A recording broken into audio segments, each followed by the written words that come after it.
our bed at night because the rough men stand ready to face our enemies.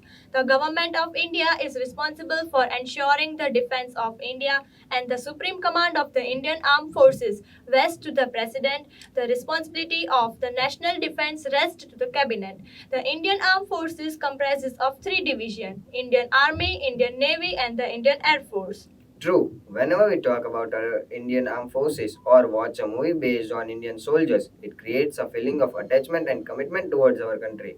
And at that very moment, we start streaming to serve for our country by joining Indian armed forces. Absolutely. Since 1949, 7th December, it is considered to be the Armed Forces Flag Day to honor the country's martyrs and the men in uniform who valiantly fought on our borders to safeguard our country's honor. Thus, talking about this gives me goosebumps, and I also wish to know more about Indian Armed Forces. Oh, and with the same purpose to guide us over various opportunities by joining armed forces, we have an eminent guest with us, who the retired head constable at Border Security Force, who diligently served for more than 2 decades, 20 years and 4 months to be precise, Mr. Yatin Aherkar, sir. Currently, he is associated as a weapon instructor and a mentor at NGO B4G organization. Oh, that's great. On behalf of Gajera International School, Katargam, I Riddhi Sonani. And I Daksh Shote from class 11. We heartily welcome you, sir. Thank you sir, क्या आपकी permission हो तो हम आपको कुछ सवाल पूछ सकते हैं? Please carry on sir, border security force का काम क्या होता है?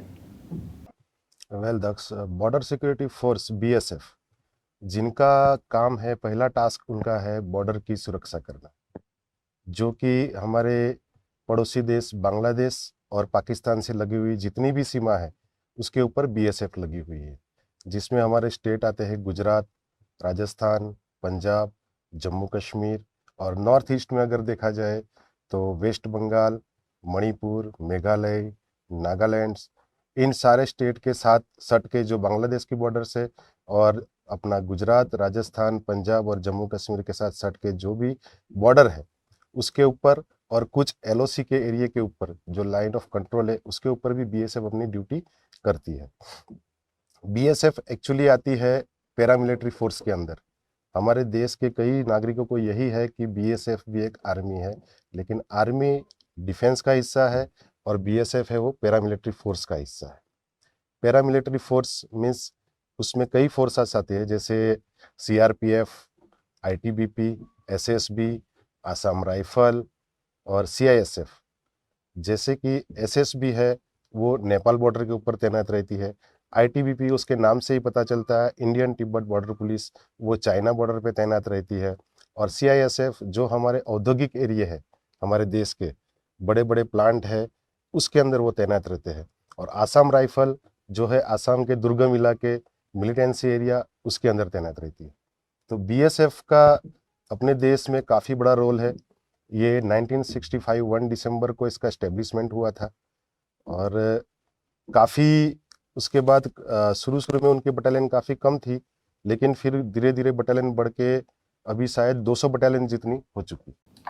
सर, हमें खुशी होगी कि आप हमें बताइए कि डिफेंस ज्वाइन करने के लिए हमें कौन सी एग्जाम देनी होगी और एग्जाम देने के बाद हमारे पास क्या अपॉर्चुनिटीज होगी। वेल रिद्धि, हमारे देश के कई जवान हैं जो डिफेंस में जाना चाहते हैं, लेकिन सही अवेयरनेस, सही जानकारी की वजह से वो नहीं जा पाते हैं। आपने अच्छा क्वेश्चन किया है। एक्चुअली डिफेंस में अगर आपको जाना है तो आपको 16 साढ़े 16 साल से ही उसकी तैयारी शुरू कर देनी चाहिए। अगर आप ऑफिसर्स भर्ती होना चाहते हैं तब 16 साल या साढ़े 16 साल में आप रहते हो 11वीं या 12वीं कक्षा में, एक्चुअली उसी समय आपका एनडीए का तैयारी आपका शुरू हो जाना चाहिए। जैसे मान लो कि आप अगर 12वीं में हो, एनडीए में 2 फेस में होता है, अपने पूरे देश में होता है एनडीए 1 फेस, एनडीए 2 फेस। जो एनडीए 1 फेस होता है उसका जो नोटिफिकेशन होता है वो फरवरी महीने में ही बाहर आ जाता है, और उसके बाद जो सेकंड है वो सितंबर या अक्टूबर महीने में बाहर आता है। उस नोटिफिकेशन के जरिए आपको फॉर्म फिलअप करना होता है, और उसके बाद फिर आपको एंट्रेंस टेस्ट होती है, आपकी फिजिकल टेस्ट भी होती है।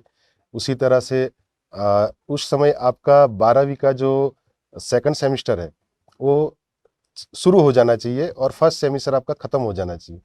उसी टाइम आप इसको फॉर्म फिलअप करके और इसमें आप आगे बढ़ सकते हो। इसके लिए आपको काफ़ी हाई लेवल की तैयारी करनी पड़ती है, जिसके अंदर आपको एंट्रेंस एग्ज़ाम के अंदर जो आपको टेस्ट में अगर क्वेश्चन आंसर पूछे जाते हैं तो उसमें आपका केमिस्ट्री, मैथ्स, इसके रिलेटेड जो आपके 12th स्टैंडर्ड में है उसी किस्म के आपको क्वेश्चन आंसर होगा। फिर जनरल साइंस वगैरह के क्वेश्चन आते हैं, तो उसी की आप तैयारी कर सकते हो। National defence academy Pune, well ये होता है डिफेंस एकेडमी मीन्स इसमें कोई एक पर्टिकुलर एक आप सेना में नहीं जाओगे। आर्मी, नेवी, एयरफोर्स सभी के लिए एनडीए के एग्ज़ाम है। अगर एनडीए के एग्ज़ाम आपने दिए, पास हो गए, उसके बाद आप ज्वाइन करोगे एनडीए। एनडीए में आपको एज ए 3 साल एकेडमी मीन्स के आपको वहीं पे आपका ग्रेजुएशन करवाया जाएगा। आप जिस साइड से करना चाहते हो, आर्ट्स, कॉमर्स, साइंस साइड से, और यही इतना डिफरेंस उतना ही है कि वो होगा आपका ग्रेजुएशन ही 3 साल के लिए, लेकिन वो होगा आपका डिफेंस के अंडर में, यानी कि सेना के अंडर में। जो उसके अंदर आपका बेसिकली जो हम दूसरे सिविल हॉस्टल में हम पढ़ने के लिए जाते हैं तो उसका माहौल अलग रहता है और वहाँ का माहौल बिल्कुल आपको अलग मिलेगा। उसके लिए आपको वहाँ आपका सुबह उठने से लेके, खाने से लेके, आपका घूमना, चलना, फिरना, बैठना, ऑल ओवर पूरा पॉइंट टू पॉइंट डिसिप्लिन होगा आपका। और जो एनडीए एग्ज़ाम आपको एडमिशन मिल गया, आपने ज्वाइन कर लिया, उसके बाद वहाँ पर आपको 3 साल का ग्रेजुएशन होगा। ग्रेजुएशन कंप्लीट करने के बाद फिर आपको अकेडमी में ट्रेनिंग सेंटर में भेजा जाएगा, जस्ट जैसे आईएमए, इंडियन मिलिट्री अकेडमी, जहाँ पर आपकी ऑफिसर्स की ट्रेनिंग होगी। वहाँ पर आपको ऑफिसर्स की ट्रेनिंग अगर आपने ज्वाइन कर ली, अगर मान लो कि आपको आर्मी में जाना है, सेना में जाना है, तो आपको आईएमए में भेजेंगे। अगर मान लो आपको एयरफोर्स में जाना है तो आपको एएफए, एयरफोर्स अकेडमी, और उसके बाद आपको नेवी में जाना है तो आईएनए, इंडियन नेवल अकेडमी। आप किस फोर्स में आप जाने के एलिजिबल हो उसी तरह से आपको वहाँ अलग अलग भेजा जाता है। उसके बाद वहाँ आपने ट्रेनिंग ख़त्म की, फिर आप जाओगे बटालियन में। जो भी आपकी एलिजिबिलिटी होगी उस हिसाब से आपको बटालियन बांटी जाएगी। एग्जाम्पल जस्ट जैसे मान लो कि शुरू में ही आपको ट्रेनिंग देने के बाद आपको बताया गया कि आप राजपूताना राइफल में जाओगे, या गोरखा रेजिमेंट में जाओगे, या फिर आप सिखलाई में जाओगे, या फिर आप मराठा रेजिमेंट में जाओगे। जिस भी रेजिमेंट में आप जाओगे उस रेजिमेंट का सेंटर रहता है, आपको 1 साल उस सेंटर में जाना पड़ता है। तब तक आपका रैंक रहेगा लेफ्टिनेंट। लेफ्टिनेंट रैंक आपका यह फर्स्ट साल से आपका लेफ्टिनेंट रैंक लगना शुरू हो जाएगा। उसके बाद फिर आप जब अपने सेंटर से यूनिट में जाते हो तो वहाँ पर आपको फर्स्ट रैंक आपका मिलेगा कैप्टन का। तो इस तरह से आप एनडीए के साथ आप ज्वाइन कर सकते हो। दूसरा आपका होता है सिविल डिफेंस सर्विस, जिसके थ्रू जैसे आपने ग्रेजुएशन कंप्लीट कर लिया उसके बाद उसके लिए भी एग्ज़ाम आती है। उसका भी सेम इसी तरह से है, साल में 2 बार उसकी एग्ज़ाम आती है। वो एग्ज़ाम क्लियर करो। आपने ग्रेजुएशन किस बेस पे किया हुआ है, साइंस साइड से, मैथ साइड से, आर्ट्स साइड से, उसी को मद्देनज़र होते आप उसके फॉर्म फिलअप कर सकते हो। और वही उसी का भी वही है, फिजिकल आपको टेस्ट होगा और उसके बाद आपका इंटरव्यूज़ वगैरह होगा, और इस तरह से आप डिफेंस में जाने की तैयारी कर सकते हो। तो सर, जैसे कि अभी रिद्धि ने बताया कि 7 दिसंबर को इंडिया नाम नेशनल फ्लैग डे आ रहा है, तो उसके हिस्ट्री के बारे में आप हमें कुछ बता सकते हैं? ओके, एक्चुअली 1947 में जब अपना हिंदुस्तान आज़ाद हुआ था, उसके बाद हमारे जो जवान थे कुछ शहीद हुए थे। कुछ जवान उनकी जो नौकरी शुरू थी, जिनका काम अभी चल रहा था, तो उस समय 1949 में ये एक कमेटी बैठी और उन्होंने एक ये डे मनाने का निर्णय किया। 7 दिसंबर को हमारे देश में काफ़ी कुछ ऐसे कारनामे भी हुए थे, जिसलिए 7 दिसंबर को चूज़ किया गया। एक्चुअली 7 दिसंबर को पहले था ओनली झंडा दिवस, ओनली झंडा दिवस करके मनाते थे। जब 1949 7 दिसंबर को, उस टाइम इसका नाम झंडा दिवस ही था। फिर बाद में कुछ सालों बाद इसको आर्मर्ड फोर्स फ्लैग डे के रूप में मनाया गया। यह फ्लैग डे इसलिए मनाते हैं कि इस दिन को हम फ्लैग बांटते हैं सभी को, और उस फ्लैग के बदले में हमारे हिंदुस्तान के जो भी नागरिक है वो उस फ्लैग के रिगार्डिंग कुछ ना कुछ चंदा देता है, और वो जितना भी चंदा इकट्ठा होता है वो हमारे देश के रिटायर जो भी फौजी है उनके कल्याणकारी के लिए, उसके बाद में जो भी शहीद परिवार है, जो जवान शहीद हुआ उनके परिवार है, उनके परिवार के कल्याण काम के लिए ये फंड यूज़ होता है।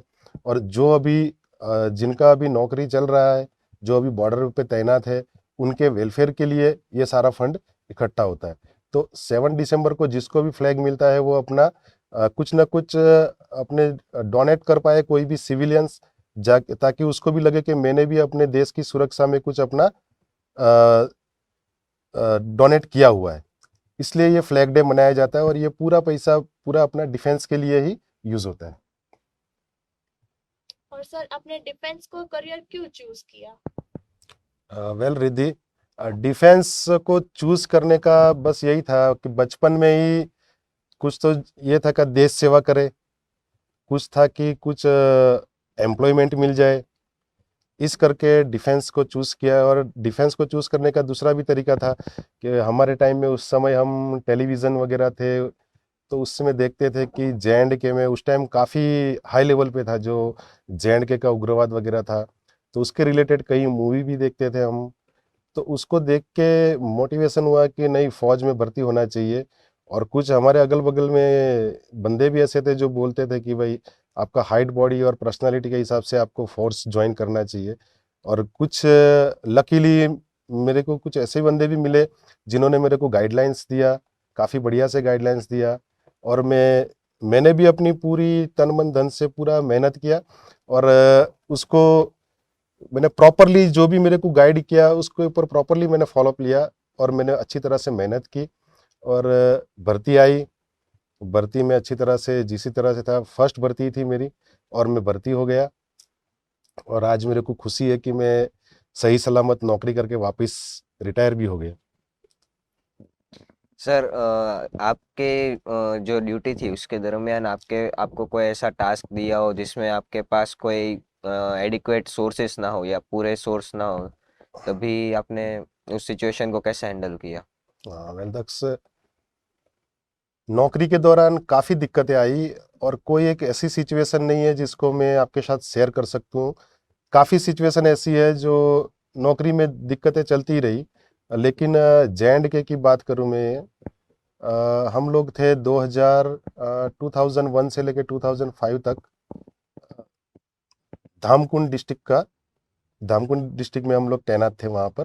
और वहाँ पर हमारा काम था काउंटर इंसर्जेंसी, यानी जो भी मिलिटेंट पाकिस्तान से, अफगानिस्तान से आते हैं और वहाँ की वादियों में, वहाँ की वैलियों में वो लोग छुप के रहते हैं, उनको ढूंढ के निकालना और उनको मारना।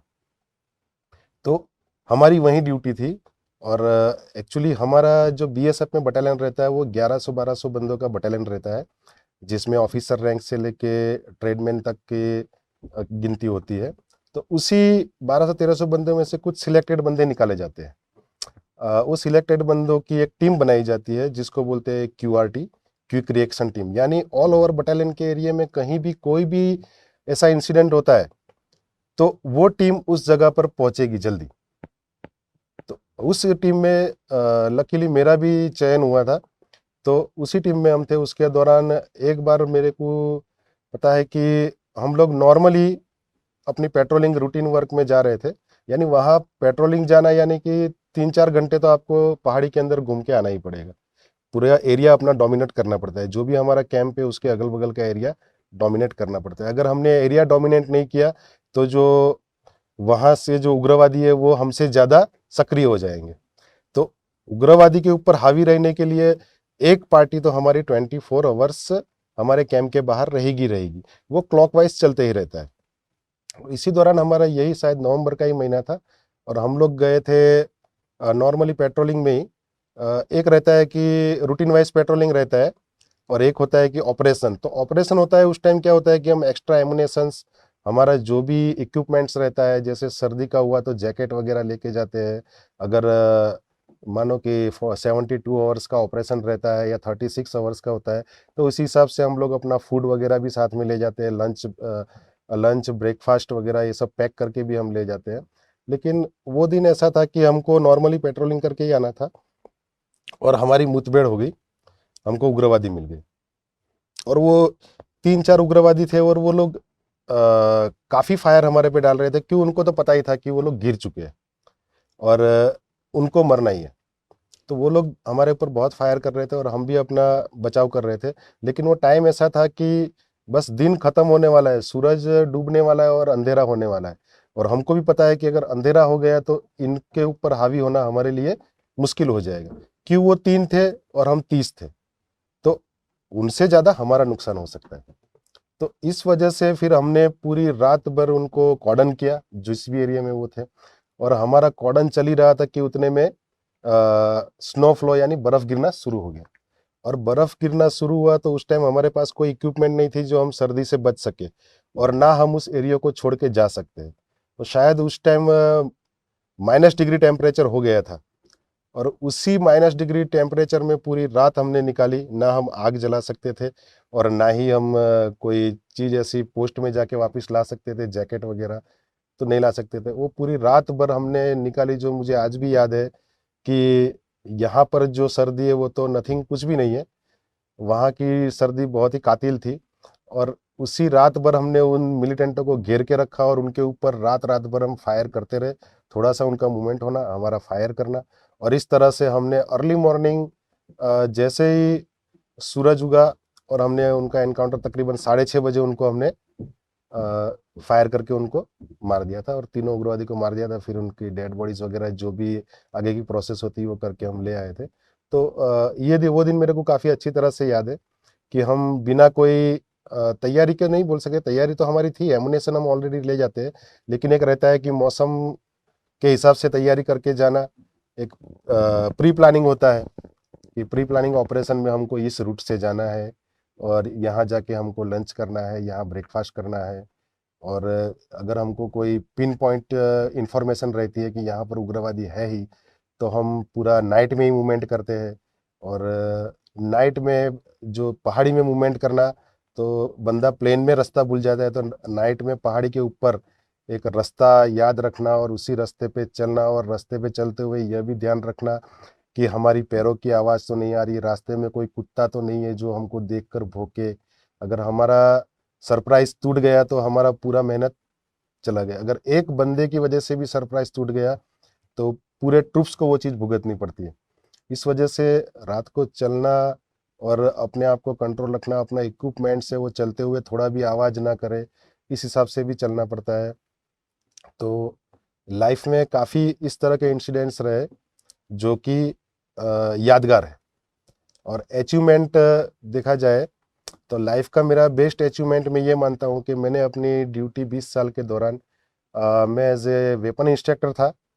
वेपन इंस्ट्रक्टर के लिए होता है कि अलग से कोर्स करना पड़ता है, उसमें आपका स्टैंडर्ड ग्रेडिंग आया तो उसके बाद आप ट्रेनिंग सेंटर में जा सकते हो, यानी जहाँ पर आप जैसे नए लड़के भर्ती पास करके और उसके बाद ट्रेनिंग करने के लिए आते हैं, जो बिल्कुल फ्रेश रहते हैं। उनको फिजिकल और वेपन यानी काफ़ी सब्जेक्ट में उनको ट्रेनिंग देनी पड़ती है। अलग अलग सब्जेक्ट के अलग अलग इंस्ट्रक्टर रहते हैं, तो उनमें से मैं एक था कि जो वेपन इंस्ट्रक्टर था। वेपन्स मीन्स कि एक प्लाटून लेवल पे जो भी हथियार आते हैं, AK-47, 5.569 rifle, 9mm Bareta, 9mm pistol, 51 Motors, और AGS जो आज के नए नए हथियार आए हुए हैं, यानी जो भी वेपन्स चल रहे हैं करंट में उनकी ट्रेनिंग देना, प्लस जो नए वेपन आने वाले उनकी ट्रेनिंग भी लेना, और उसके बाद में जो भी रिक्रूट जो भी ट्रेनिज आए उनको ट्रेनिज देना। तो मैंने तकरीबन 4.5 साल तक 5 साल तक ये ट्रेनिंग्स दी। काफ़ी बैच मैंने निकाले ट्रेनिंग के, और मेरे को आज यही चीज़ का प्राउड है कि मेरे कम से कम 300 बंदे जो मैंने ट्रेनिंग किए आज वो अपना हथियार और सीना तान के बॉर्डर पे खड़े हुए। तो ये मेरी लाइफ का सबसे बड़ा अचीवमेंट है, और मैं लकी मानता हूँ कि मेरे को ऊपर वाले ने और मेरी फोर्स ने ये सब करने का मुझे मौका दिया। और सर, क्या महिलाएं अग्निवीर एग्जाम दे सकती है? हाँ श्योर रिद्धि, महिलाएं दे सकती है एग्ज़ाम। उनका भी क्राइटेरिया सेम ही है, थोड़ा बहुत डिफरेंस है। उनके लिए रनिंग रहता है 1.6 किलोमीटर यानी 1600 मीटर रनिंग रहता है, जो उन्हें 8 मिनट में कंप्लीट करना रहता है। उसके बाद मेज़रमेंट में उनका हाइट 162 सेंटीमीटर रहता है, और उनका हाई जंप होता है, जो 3 फीट का होता है और लॉन्ग जंप 9 फीट का होता है, ये सब एक्चुअली 3 एटम में होता है। जो भी होता है वो 3 एटम में होता है। हाई जंप आपका 3 एटम में करोगे, लेकिन फर्स्ट एटम में अगर आप पास कर जाते हो तो उसके मार्क्स फुल मिलेंगे। उसी तरह 9 फीट डीच का है। और रनिंग का भी उसी तरह से, अगर आप 8 मिनट से पहले यानी 7 मिनट से पहले आ जाते हो तो आपको जितने भी 100% मार्क्स है वो आपको मिलेंगे। उसके बाद आपका जो भी आपका टेस्ट होगा, रिटन टेस्ट होगा, आपका मेडिकल होगा, उसी तरह से होगा। और अग्निवीर में जाने से पहले आपको प्रैक्टिस कम से कम रनिंग का तो काफ़ी, आपको जी जान से रनिंग का प्रैक्टिस करना पड़ेगा। और जो भी आपकी बॉडी में कमी है, जैसे हाइट में कमी है तो उसके रिलेटेड आपको एक्सरसाइज करनी चाहिए। अगर आपका बॉडी वेट कम है तो उसके रिलेटेड आपको डाइट लेनी चाहिए। अगर आपको रनिंग वगैरह में कोई प्रॉब्लम आती है तो प्रॉब्लम किस चीज़ में आती है, जैसे आपके पैर दर्द कर रहे हैं, या आपकी सांस ज़्यादा फूल रही है, या आपके पेट में दर्द है, तो जो भी आपके बॉडी पार्ट्स या ऑर्गन्स के अंदर जो भी प्रॉब्लम आ रही है तो उसके रिलेटेड आपको एक्सरसाइज योगा वगैरह करनी चाहिए। हम ऑलरेडी अभी जो हमारा एक ऑर्गेनाइजेशन है, बी फौजी ऑर्गेनाइजेशन, जो यही सब काम करता है। उन्होंने ग्राउंड बनाया हुआ है, ग्राउंड के अंदर इक्विपमेंट्स है, जो भी ट्रेनिंग के रिलेटेड इक्विपमेंट्स है। तो वैसे कि उस संस्था को भी आप ज्वाइन करके आप प्रिपरेशन कैसे करना वो कर सकते हो। अग्निवीर में भी महिलाएं जा सकती है। ओके सर, और अग्निवीर में अगर कोई कैंडिडेट होता है तो वो अपने टेन्योर के पहले लीव ले सकता है? मतलब उसके क्या ओके कॉन्सिक्वेंसेस दक्ष, होते हैं? आप पूछना चाहते हो कि अगर 4 साल पहले अग्निवीर का जवान हाँ। अगर वो अपना नौकरी छोड़ के आना चाहे तो आ सकता है। हम्म। एक्चुअली होता यह है कि जब आपने फोर्स ज्वाइन की तभी से आप कॉल लेटर जमा करोगे, तभी से आपकी सैलरी वगैरह स्टार्ट हो जाती है। आपके ऊपर गवर्नमेंट खर्चा करना स्टार्ट कर देती है। एक जवान को तैयार करने में गवर्नमेंट लाखों रुपया खर्च करती है।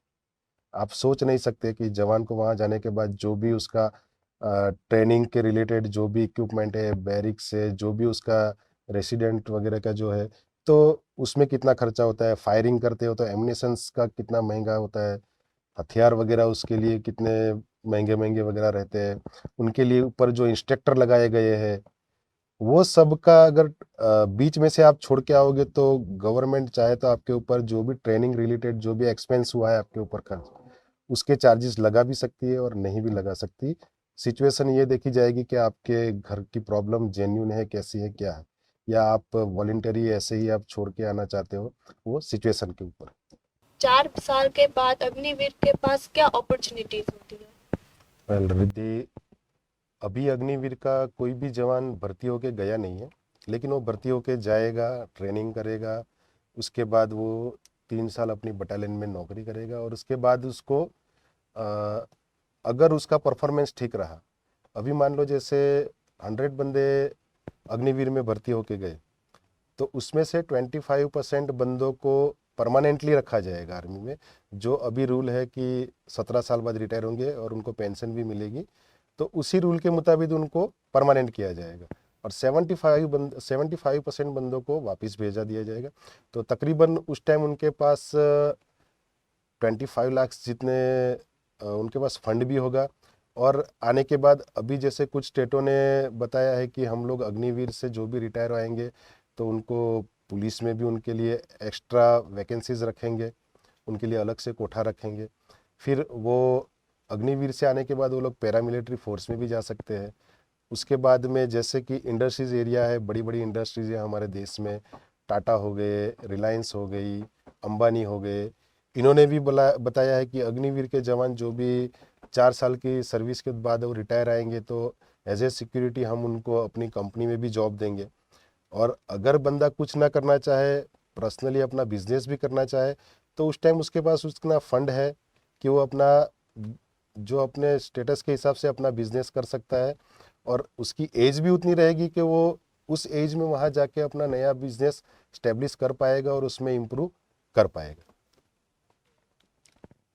तो सर, आप बीएसएफ और पैरामिलिट्री का जो ये जो बॉर्डर सिक्योरिटी फोर्स होती है, उनका बॉर्डर के अलावा और कौन सा काम होता है? ओके, बीएसएफ का काम जैसे उसका फर्स्ट जो टास्क है वो देश की जो सीमा है उसकी रक्षा करना है। पैरामिलिट्री फोर्स में कई फोर्स है जो अपने बॉर्डर के ऊपर ही लगी हुई है अलग अलग कंट्री के साथ, और इनके अलावा भी इनका काम है जैसे कि कोई भी नेशनल डिजास्टर आ गए तो नेशनल डिजास्टर के अंदर भी उनका काम है, जैसे कि साइक्लोन आ गया, भूकंप आ गया, और भी बहुत सी ऐसी जो कुदरती आफतें हैं जो कि आती है, तो उसके अंदर वो लोग को इमरजेंसी ड्यूटी में भेजा जाता है। उसके बाद इलेक्शन ड्यूटी, अभी जो हमारे वहाँ इलेक्शन का माहौल चल रहा है, आप हर जगह देखोगे बीएसएफ के जवान अपना जो गन ताने हुए खड़े हैं, तो इनका काम इलेक्शन करवाना भी है। इलेक्शन भी ये लोग करवाते हैं, ऑल ओवर इंडिया में जाके इलेक्शन भी करवाते हैं। उसके बाद जैसे वॉर टाइम होता है तो वॉर टाइम के समय बीएसएफ आर्मी के साथ मिल के वॉर भी लड़ती है और उनको गाइड भी करती है, क्योंकि बीएसएफ हमेशा 365 दिन 24 घंटे बॉर्डर पे ही रहती है, तो वो बॉर्डर के इलाके से काफ़ी अच्छी तरह से वाकिफ़ होती है। उसके सामने कौन सा गांव है, पाकिस्तान या बांग्लादेश की कौन सी पोस्ट है, कितनी फोर्स है, कौन से गांव कितने किलोमीटर पे दूर है, उस गांव की आबादी कितनी है, ये सारा बीएसएफ को पता रहता है। आर्मी जब वॉर की घोषणा हो जाती है उस टाइम आर्मी आती है, और फिर बीएसएफ और आर्मी उसके साथ मिलके बीएसएफ आर्मी के साथ मिलके फिर लड़ाई भी लड़ती है। इसके अलावा जैसे आपने सुना होगा एनएसजी है, जो नेशनल सिक्योरिटी गार्ड, जो हमारे नेताओं को वगैरह को गार्ड्स करती है। एसपीजी हो गया है, स्पेशल प्रोटेक्शन गार्ड, तो ये भी इनमें भी जो जिसका सर्विस 5 साल हो गया है उसके बाद उनका सिलेक्शन होता है। जो एसपीजी एनएसजी में जाना चाहते हैं तो उनका सिलेक्टेड पर्सन नहीं होते हैं, जिसका अलग से फिजिकल टेस्ट वगैरह लिया जाता है, और उसके बाद उनकी 3-4 महीने की ट्रेनिंग भी होती है। जो एनएसजी वगैरह में फिर उनका चयन एनएसजी में होता है, यानी कि वो ऑन डेपुटेशन 5 साल फिर एनएसजी में भी रहते हैं, ऑन डेपुटेशन 5 साल एसपीजी में रहते हैं। जो भी आप बड़े बड़े नेता देख रहे हो उनके अगल बगल जो घूम रहे हैं वो पैरामिलिट्री फोर्स के भी जवान हैं उनमें से, और आर्मी के भी जवान हैं। उसके अलावा यूएनओ के द्वारा भी बाहर जो मिशन है, जैसे कि अभी साउथ अफ्रीका में हैती है, कांगो है, वहाँ पर भी हमारी बीएसएफ जाती है।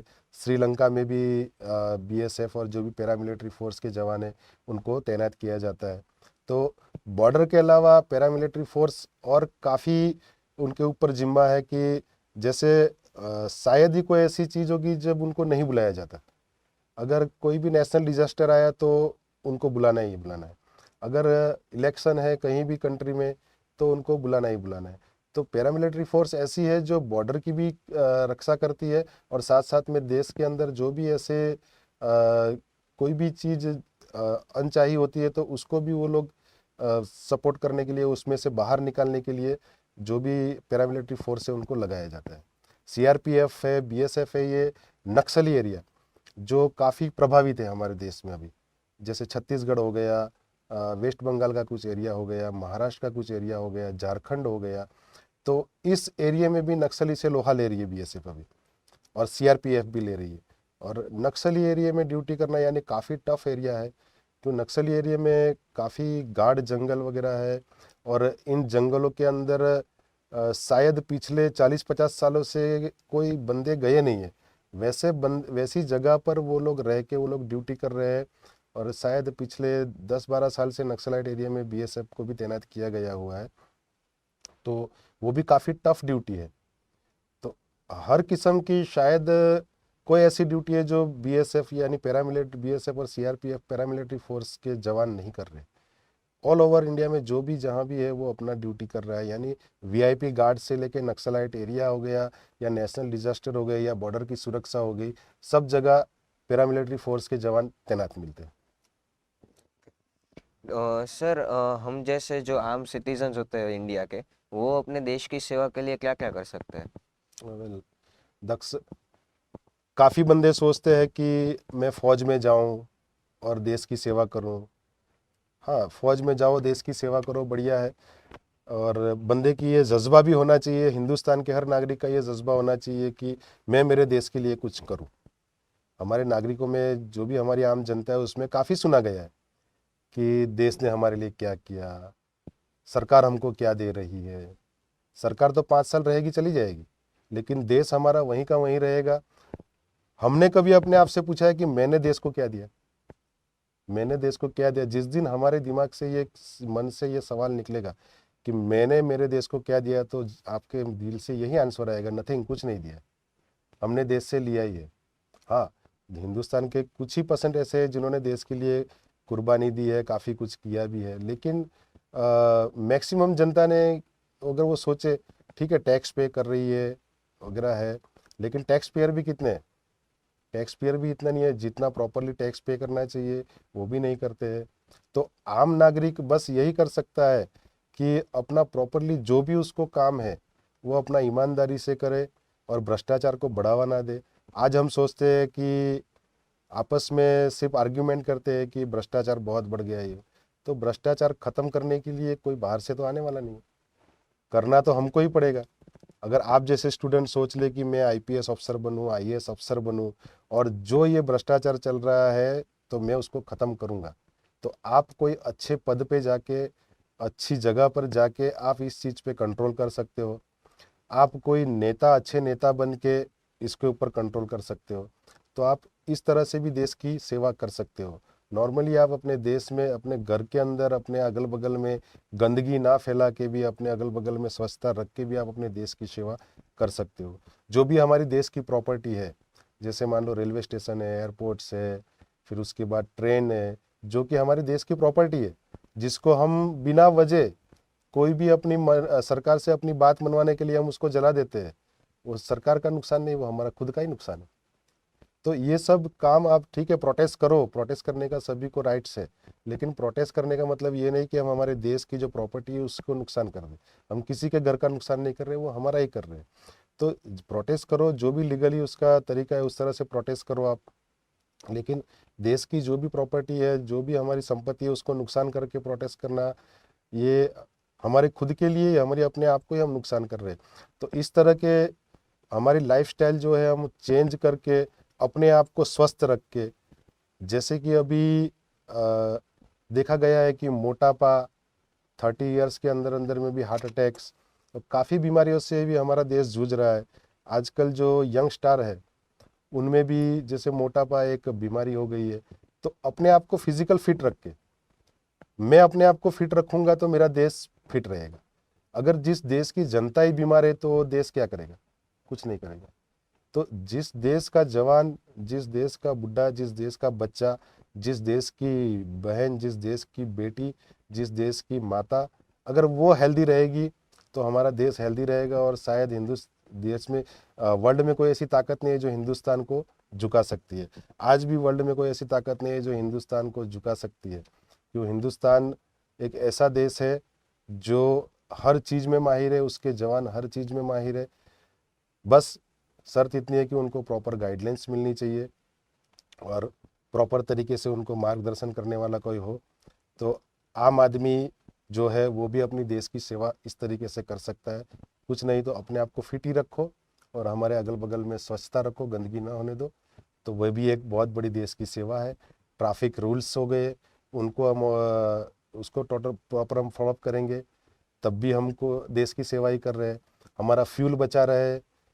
नॉर्मली अगर हमको मान लो कहीं ऐसी जगह भी है जहाँ हमको जाना होता है, जो हम पैदल भी जा सकते हैं, लेकिन वहाँ पर भी हम व्हीकल्स का यूज़ करके हम पॉल्यूशन भी कर रहे हैं और अपना जो फाइनेंशियली नुकसान भी कर रहे हैं और अपनी सेहत को भी हम बिगाड़ रहे हैं। तो इस तरह से कई चीज़ें हम करके देश को सपोर्ट कर सकते हैं।